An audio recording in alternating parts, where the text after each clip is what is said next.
بسم اللہ الرحمن الرحیم بسم اللہ الرحمن الرحیم الحمدللہ وکفا وسلام علی عبادہ الذین اصطفى اما بعد۔ عزیز طلبہ، جدید اور معاصر تحقیقات کا موضوع جو ہم نے شروع کیا تھا، اس میں ہم نے قرضوں کی خرید و فروخت کی جو بحث ہے وہ اس کا آغاز کیا تھا، اور گزشتہ نشست میں ہم نے پہلے دو عنوانات آپ کے سامنے رکھے تھے، دین کا تعارف اور دیون کی خرید و فروخت کی صورتیں۔ اس نشست کے اندر ہم انشاءاللہ بقیہ عنوانات کو آپ کے سامنے انشاءاللہ تفصیل کے ساتھ بیان کرنے کی کوشش کریں گے۔ تو تیسرا عنوان جو ہے وہ ہے فقہا کی آراء۔ چاروں صورتوں میں فقہا کی رائے کیا ہے، ہم ہر صورت کو الگ الگ دیکھتے ہیں، اس کو ذرا سمجھتے بھی ہیں۔ پہلی صورت جو بنتی ہے بیع الدین کی یا قرضوں کی خرید و فروخت کی، اس کا نام آپ یوں رکھ سکتے ہیں، ہم چاروں صورتوں کو الگ الگ دیکھیں گے۔ بیع الدین بالدین ممن علیہ الدین، یعنی دونوں طرف ادھار معاملہ ہے اور مقروض اور مدیون کے ساتھ معاملہ ہو رہا ہے، تو اس کو کہتے ہیں بیع الدین بالدین ممن علیہ الدین۔ مثال کے طور پر کہ مثلا کسی شخص نے میری گھڑی توڑ دی، جس کی وجہ سے اس شخص پر میرے 1000 روپے لازم ہو گئے، یہ اس کے ذمے میرا دین ہے، ٹھیک ہے جی۔ اب میں اس کو کہتا ہوں کہ آپ کے ذمے جو میرے 1000 روپے دین ہے، اس کے بدلے میں مجھے 5 کلو گندم دے دیجئے، ٹھیک ہے، لیکن وہ گندم مجھے آپ 1 مہینہ یا 15 دن بعد دے دینا۔ اس نے کہا ٹھیک ہے۔ اب ہم نے خرید و فروخت کر لیا، میں نے اپنا دین جو اس کے ذمے تھا وہ اس کو بیچ دیا گندم کے بدلے، ٹھیک ہے، اور اس نے گندم بیچ دی دین کے بدلے میں، تو بیع الدین بالدین ہو گیا۔ لیکن دونوں طرف ادھار ہے، کیونکہ اس کے ذمے جو میرے پیسے لازم تھے وہ بھی ادھار دین، اور وہ جو مجھے گندم دے رہا ہے وہ فی الفور نہیں دے رہا بلکہ بعد میں دے گا، تو وہ بھی ادھار۔ اب دونوں طرف ادھار ہے تو بیع الدین بالدین ہوا، اور میرا معاملہ میرے مقروض اور مدیون کے ساتھ ہو رہا ہے، اسی شخص کے ساتھ جس پر میرا قرض تھا، تو یہ بیع الدین بالدین ممن علیہ الدین ہے۔ پہلی صورت یہ ہوگی۔ دوسری صورت بیع الدین بالدین من غیر من علیہ الدین، کہ دونوں طرف دین ہے، دونوں طرف ادھار معاملہ ہے، لیکن معاملہ مدیون اور مقروض کے علاوہ کسی تیسرے کے ساتھ ہو رہا ہے۔ مثال کے طور پر اسی مثال کو لے لیجئے کہ زید نے میری گھڑی توڑ دی، جس کی وجہ سے زید کے اوپر میرے 1000 روپے لازم ہو گئے، ٹھیک ہے جی۔ اب میں جاتا ہوں اور عمر کے پاس، زید نہیں، زید جو میرا مقروض اور میرا مدیون ہے اس کے پاس نہیں، میں کسی تیسرے فرد عمر کے پاس جاتا ہوں اور اس کو کہتا ہوں کہ آپ مجھے 10 کلو گندم دے دیجئے، اس کے بدلے میں آپ کے جو 1000 روپے بنتے ہیں وہ آپ زید سے لے لیجئے گا، کیونکہ اس کے ذمے میرے 1000 روپے ہیں، اس سے آپ لے لیجئے گا، اور آپ مجھے گندم ابھی نہ دیجئے، آپ مجھے گندم 10 دن بعد دے دینا۔ تو یہاں بیع الدین بالدین ہے، کیونکہ میں نے عمر سے گندم خریدی جو بعد میں ملے گی وہ بھی دین، عمر کو جو قرضہ ملے گا یا جو اس گندم کی قیمت ملے گی وہ بھی زید کے اوپر جو دین ہے اس سے وہ لے گا، وہ بھی بعد میں کہیں وصول کرے گا، تو وہ بھی دین ہے، تو دونوں طرف دین ہے، اور معاملہ مدیون کے علاوہ کسی تیسرے فرد کے ساتھ ہو رہا ہے، کیونکہ مدیون اور مقروض تو زید ہے اور معاملہ میں عمر کے ساتھ کر رہا ہوں، تو یہ من غیر من علیہ الدین ہوا۔ بہرحال تو یہ دو بنیادی صورتیں ہیں بیع الدین بالدین کی، ٹھیک ہے۔ ان دونوں صورتوں کا شرعی حکم کیا ہے، اس بارے میں تمام فقہا کی رائے یہ ہے کہ یہ دونوں صورتیں ناجائز ہے شرعاً، اس کو بیع الدین بالدین بھی کہتے ہیں، اور احادیث میں اس کو بیع الکالی بالکالی بھی آیا ہے، اور واضح طور پر احادیث میں یہ ہے کہ ان النبی صلی اللہ علیہ وسلم نہى عن بیع الکالی بالکالی، اسی لیے اس کو علماء نے ممنوع رکھا ہے۔ بعض معاصر علماء نے اس کی کچھ گنجائش دی ہے، جیسے شیخ صدیق الضریر نے الغرر واثره فی العقود میں کتاب میں اس کی کچھ نہ کچھ گنجائش دی ہے، لیکن دیر علماء نے اس پر سخت رد کیا ہے اور ان دونوں صورتوں کو ناجائز رکھا ہے۔ تیسری صورت بیع الدین بالنقد ممن علیہ الدین، کہ ایک طرف نقد معاملہ ہے اور دوسری طرف جو ہے وہ دین ہے، ٹھیک ہے، اور مدیون کے ساتھ معاملہ ہو رہا ہے، دونوں جانب چیز ادھار نہیں ہے، ایک جانب ادھار دوسری جانب نقد، اور معاملہ مدیون اور مقروض کے ساتھ ہو رہا ہے۔ اس کے تحت بھی دو صورتیں بنتی ہیں۔ نمبر 1 بیع الدین بالعین، کہ ایک طرف ادھار اور دوسری طرف سامان ہے، یعنی ایک طرف دین ہے اور دوسری طرف عین ہے۔ اس کی مثال سمجھ لیجیے۔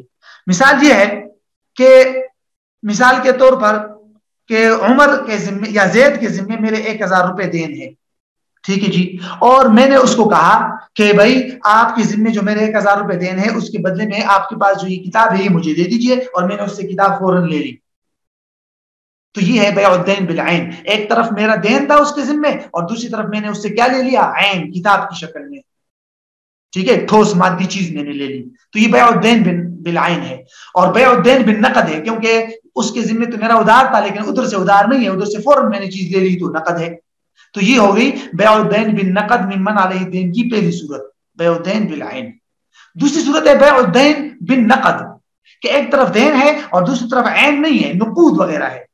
مثال کے طور پر میں نے زید کے ذمے میرے 1000 روپے لازم تھے اور میں نے اس کو کہا کہ آپ کے ذمے جو میرے 1000 روپے دین ہے اس کے بدلے میں مجھے فوراً ابھی کے ابھی $10 دے دو، اور میں نے اسے $10 لے لیے.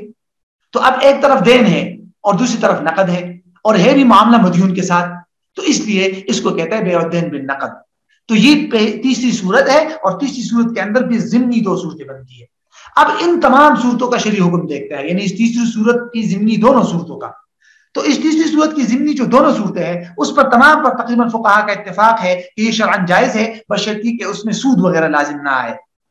سود لازم نہ آنے کا مطلب یہی ہے کہ مثلا اگر اس کے اوپر 1000 روپے لازم ہے تو آپ اس سے 1050 یا زیادہ نہ لے یا کم نہ کرے. بہرحال اگر سود وغیرہ کے اصولوں کے خلاف نہ ہو معاملہ تو بذات خود اس معاملے میں شرعاً کوئی قباحت نہیں ہے اور یہ شرعاً جائز ہے. تو یہ ہوگی تیسری صورت. چوتھی صورت کو دیکھتے ہیں.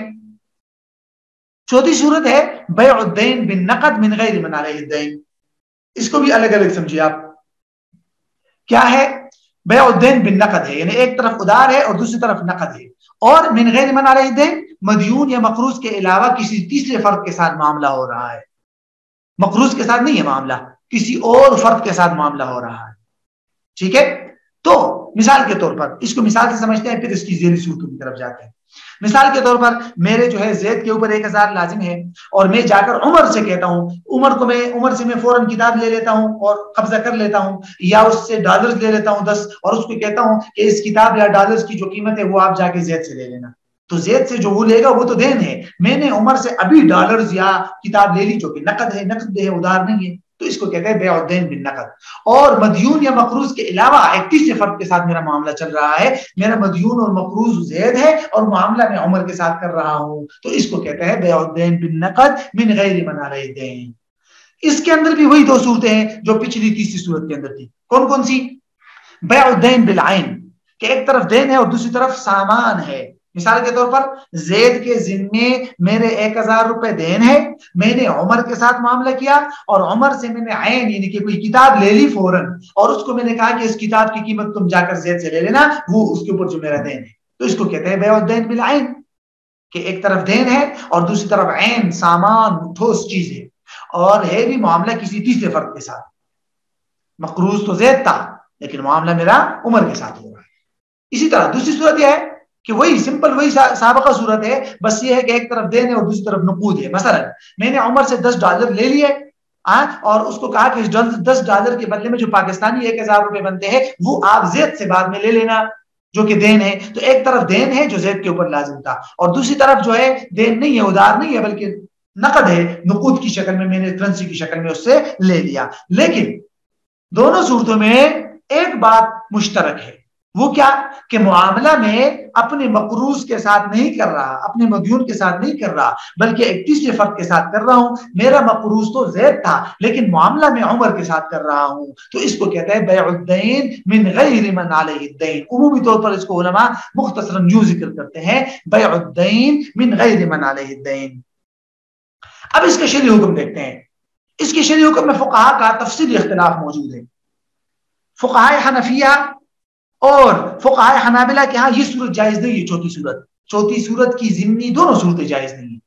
بیع الدین من غیر من علیہ الدین فقہائے حنفیہ اور فقہائے حنابلہ کے ہاں جائز نہیں ہے.